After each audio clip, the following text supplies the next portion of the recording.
uncle won't let me watch the movie, but the big kids can. একটি মা ভিড়ের মধ্যে হঠাৎ থেমে যায়, মুখে আতঙ্ক। এক মুহূর্তে তার মনে পড়ে সে তার ছোট্ট সন্তানকে বাড়িতে ফেলে এসেছে।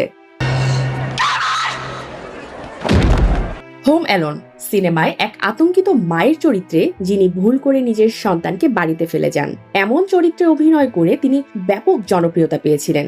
আজও সিনেমাটি ক্রিসমাসে নিয়মিত টিভিতে দেখানো হয়। ক্যাথরিন ওহারা, আতঙ্কিত মা চরিত্রের এই অভিনেত্রী আর নেই। চলচ্চিত্র ও টেলিভিশনের পরিচিত অভিনেত্রী ক্যাথরিন ওহারা মারা গেছেন। মৃত্যুকালে তার বয়স ছিল ৭১ বছর।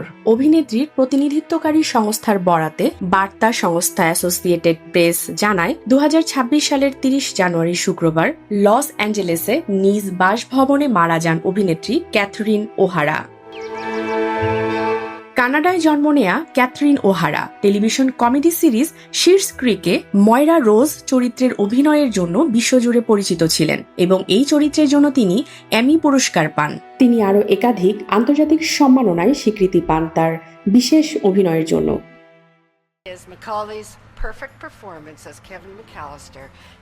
ক্যাথরিন ওহারার মৃত্যুতে শোক প্রকাশ করেছেন তার সহশিল্পীরা।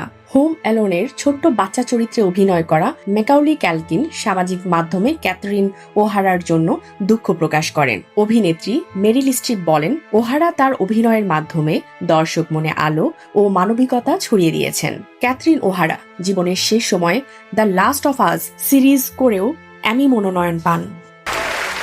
I am shocked and delighted to be presenting the award. কৌতুক, অভিনয় আর ভিন্নধর্মী চরিত্র নির্মাণের মাধ্যমে ক্যাথরিন ওহারা বিনোদন জগতে নিজস্ব জায়গা তৈরি করেছিলেন। ক্যাথরিন ওহারার মৃত্যুতে চলচ্চিত্র হারালো একজন অভিজ্ঞ ও প্রভাবশালী অভিনেত্রীকে। How dare you show your face at my door?